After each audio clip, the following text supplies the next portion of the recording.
आप सभी को नमस्कार एवं जय श्री राम। आज हम यहाँ NTPHC गेई देसा में यहाँ पर उपस्थित हैं। आप देख सकते हैं यहाँ सभी दरवाजे यहाँ के बंद हैं। यहाँ भी लॉक लगा हुआ है, उस कमरे में भी लॉक है और यहाँ पर भी लॉक है। मैं अपने कैमरामैन से निवेदन करता हूँ पहले ये दरवाजे दिखा दें। ये आप देख सकते हैं यहाँ पर पूरी तरह से लॉक है, यहाँ पर भी लॉक कर दिया गया है। ये आप देख सकते हैं यहाँ पर भी लॉक है और यहाँ पर ऊपर लिखा हुआ है Ayush Bharat health and welfare centre NTPHC गेई देसा मेडिकल ब्लॉक घट। और आप देख सकते हैं यहाँ पर भी दरवाजा बंद है। वीडियो के माध्यम से ये बताना चाहता हूँ कि हमारे देशा के लोग जो दूर दराज गाँव में रहते हैं, हमें अफसोस से कहना पड़ता है कि उनके पास एक हेल्थ फैसिलिटीज के लिए कोई इंजेक्शन नहीं है, पैरास्टामोल एक टैबलेट नहीं है, लेकिन किस तरीके से वो अपनी मुसीबत का सामना करना पड़ता है उनको, वो आज यहाँ पर देखने को मिल रहा है। आप देख सकते हैं हम इस वक्त सीधा गेई गांव यहाँ पर है, यहाँ पर गेई गांव है। ये जो देसा है, देसा का पहला गांव ये गेई देसा है और गेई देसा की NTPHC की ये हालात है जहाँ पर NTPHC बनाई गई है। इसके अतिरिक्त गेई देसा C, गेई देसा B, Malan A, Malan B, जो ऊपर की पंचायतें हैं, उन पंचायतों का क्या हाल होगा हमसे बताना बहुत ही बड़ा दुष्कर कार्य है। आप इससे अंदाजा कर सकते हैं कि हमारे लोग आज भी डंगरों की तरह रहते हैं। यहाँ पर यदि किसी को बुखार हो जाए तो उसके लिए टेबलेट नहीं मिलती है। यहाँ पर यदि कोई घिर जाए, अचानक किसी को कोई आपदा आ जाए, कोई प्रॉब्लम आ जाए, तो उसको पालक पर उठाकर डोडा हेडक्वार्टर पर लिया जाता है। यहाँ देशा के अंदर किसी व्यक्ति के लिए एक टैबलेट तक यहाँ पर मौजूद नहीं रहती है। इसका प्रमाण आज हमने आपको दिया। यहाँ गेई प्रॉपर गेई में यहाँ एक NTPHC का यहाँ पर सरकार ने यहाँ दी है, परंतु ये भी केवल नाम की है। दरवाजे हर रोज आज की तरह ही यहाँ पर बंद होते हैं। आप यहाँ पर देख सकते हैं सीमेंट की यहाँ पर बैग्स जो है यहाँ पर रखे हुए हैं। आप यहाँ आगे आ जाइए, अंदर देख सकते हैं आप कबाड़ा किस प्रकार यहाँ पर बनाया गया है। ये आप देख सकते हैं अंदर की ये हालात आप देख सकते हैं। इसके अतिरिक्त आप यहाँ पर देख सकते हैं दरवाजा बिल्कुल बंद है। ऊपर खाली बैनर्स आपको दिखाई देंगे। यहाँ पर बोर्ड है 2 rooms for medical health centre गेई कंस्ट्रक्टेड अंडर ऑपरेशन सद्भावना बाई 10 RR राजपूत। इतने 2008 में ये बिल्डिंग बनी है और इसकी उसके बाद ना रिपेयरिंग हुई है, ना इसको किसी ने देखा है, क्योंकि यहाँ तो केवल खिलवाड़ होना है। यहाँ इस बात की किसी को चिंता नहीं है कि ये बिल्डिंग बनी है तो इसका काम क्या है। आप देख सकते हैं यहाँ की हालात, ये आप देख सकते हैं अंदर, आप देख सकते हैं ये आप देख सकते हैं अंदर। आप यहाँ पर देख सकते हैं यहाँ पर जो बेडिंग की व्यवस्था रखी है, हंसी आती है ये देखते हुए। ये देखिए आप बेडिंग की व्यवस्था, यहाँ पर पेशेंट आएंगे और उनके यहाँ पर इलाज होगा। यहाँ ड्रिप लगाने के लिए कहाँ पर है, यहाँ कोई मुझे समझ नहीं आती है ये खिलवाड़ क्या हो रहा है, ये किसी के जीवन के साथ खिलवाड़ क्यों है। एडमिनिस्ट्रेशन से मैं निवेदन करता हूँ कि इस हॉस्पिटल को बंद कर देना चाहिए, केवल नाम के लिए नहीं रखना चाहिए। आप यहाँ की बेडिंग देख सकते हैं किस प्रकार की रखी है। ये देख सकते हैं आप यहाँ पर इस बिल्डिंग की हालात, कुर्सियां वहां पर आप देख सकते हैं। ये आप देख सकते हैं यहाँ पर ये रखी किस लिए चीजें हैं, इस बात की समझ नहीं आती। क्या यहाँ से केवल इसलिए रखी है कि जब कोई मर जाएगा उसको यहाँ से उठाकर लेने के लिए स्ट्रेचर रखा गया है।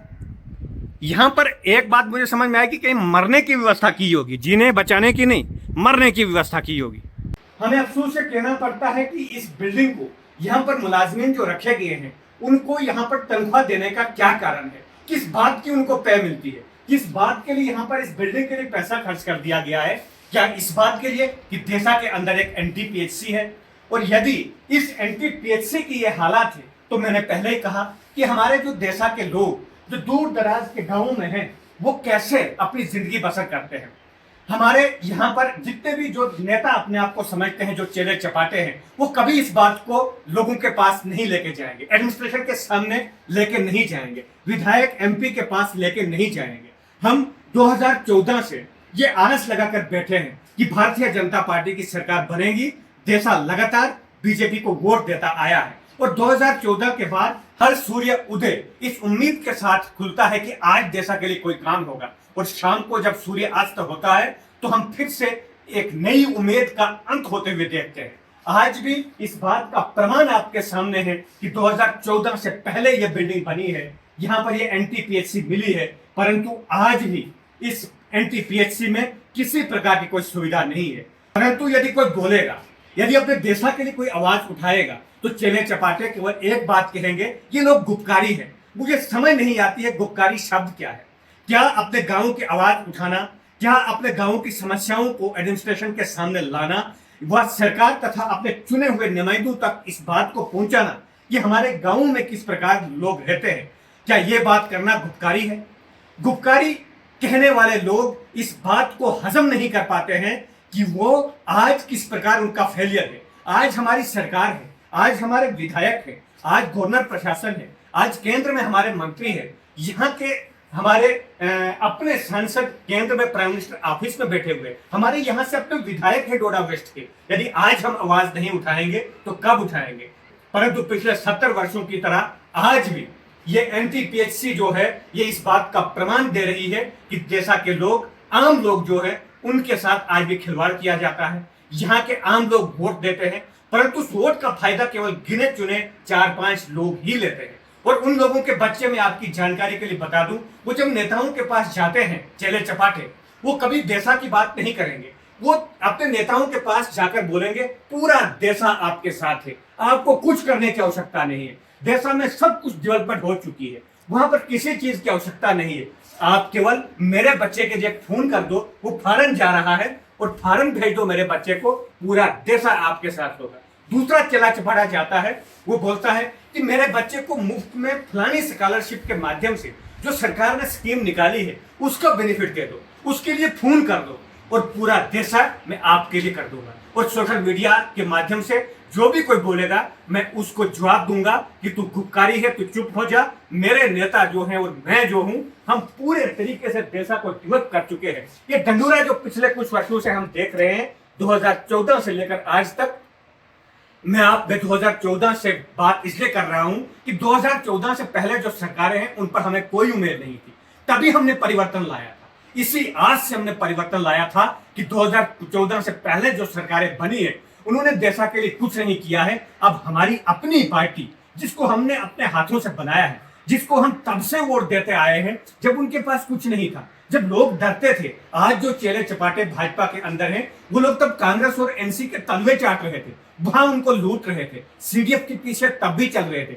अपने बच्चों को अच्छी शिक्षा की सुविधाएं देने के लिए तब भी वो नेताओं के पास जाते थे और कहते थे देशा पूरा आपके साथ है, आपसे मुझे खुश करो। 2014 के बाद एक परिवर्तन आया और हमें उम्मीद थी कि इस 2014 के बाद जो दशक आएगा, इस दशक में देशा के लिए नया अध्याय शुरू होगा। परंतु आज एनटीपीएचसी इस बात का प्रमाण है कि देशा को फिर से पहले से ज्यादा इग्नोर किया जा रहा है और चेले चपाटे फिर से अपने बच्चों के लिए और अपने लिए लग्जरी लाइफ ढूंढ रहे हैं। आम बच्चे जो हैं, आम बच्चों के माँ बाप जो हैं, किस प्रकार अपने लोगों के सेहत का ध्यान रखेंगे। आज जहां का एक गरीब नौजवान, अब उसके जेब में पैसे नहीं होते हैं, वो परेशान हो जाता है कि मैं पैसे कहां से लाऊं, मेरे बूढ़ा माँ बाप जो घर में बेड पर सोए हुए हैं उनके लिए दवाएं लाऊं, उनको कोई प्रॉब्लम हो चुकी है, मैं हॉस्पिटल डोडा उनको कैसे ले जाऊं क्योंकि मेरे जेब में पैसे नहीं है। क्या उस बात को, क्या उस दर्द को किसी ने महसूस किया? किसी ने महसूस नहीं किया। मैं देशा के लोगों से कहना चाहता हूं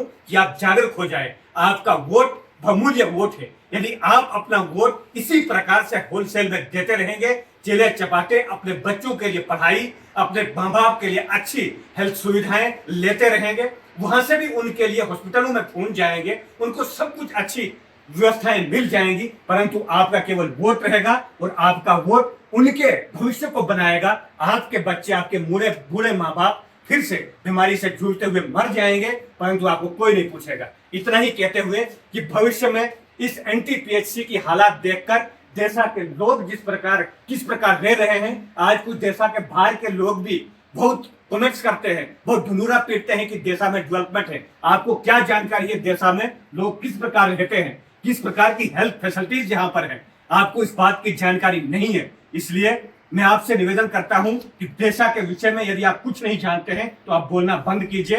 अब देशा के लोग ही यहाँ का भविष्य तय करेंगे और वो इस बात का अब संकेत देंगे कि हमारे साथ जो खिलवाड़ हुआ है उसका जवाब क्या होगा। ये एनटीपीएचसी आज की देशा की सच्चाई का प्रमाण है। इतना ही कहते हुए आप सभी का बहुत बहुत धन्यवाद। जय हिंद, जय भारत, जय श्री राम।